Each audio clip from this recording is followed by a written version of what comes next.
Okay, let's talk about the Houston Port Gold Coast trade. Oh boy. Well, let's start with Collingwood and Gold Coast because they're the big winners here. So Collingwood received Dan Houston and a third round pick.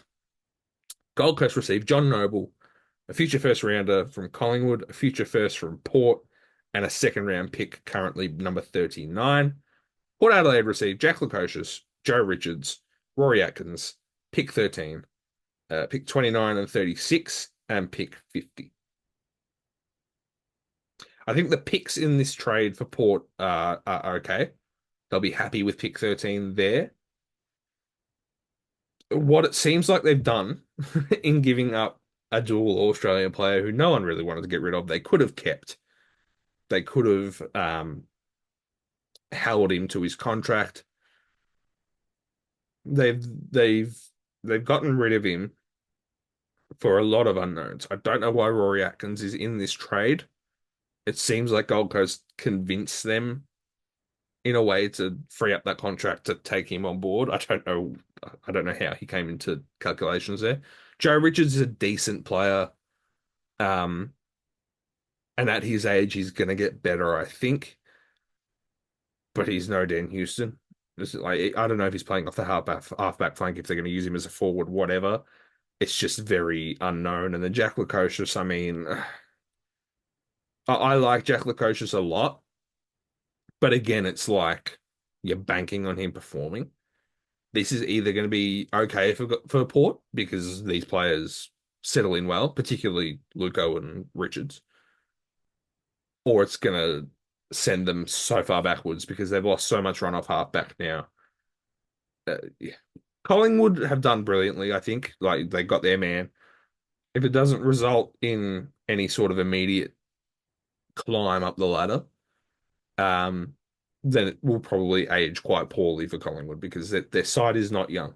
And we'll talk about this in predictions. We'll talk about this over the offseason. It's not a young team. So they're banking on something happening now.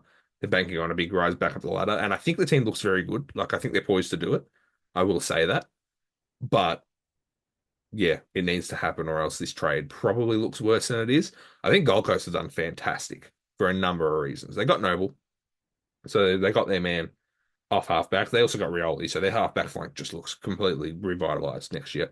They got two future first round picks, both of which aren't guaranteed to be anything amazing, but they got two future first round picks tied to a pair of teams that probably are going to fall within that range where it could end up a top 10 pick, could also end up that mid 10 to 15 sort of range. I think that's where Collingwood and Port fall.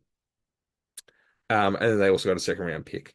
I think giving up Lukosius and Atkins and then getting John Noble on what I assume is less money than those two, they freed up a lot of wages and they've put themselves in a they've also got pick 13 back, which is a good pick. That they've put themselves in a very good position list wise, I think, with this one.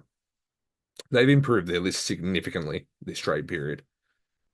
And also having a lot of wiggle room on that wage bill, getting rid of Atkins really helped that, pushing that wiggle room up a little bit more.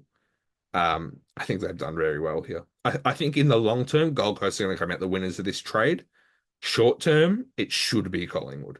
I don't think Porter won this trade at all, for what it's worth, though. So that's what that is. I mean, we'll see what happens. I think I trust that Lukosius and Richards will be okay, but you're giving up a lot to. I guess it's hope to hope that they come out okay.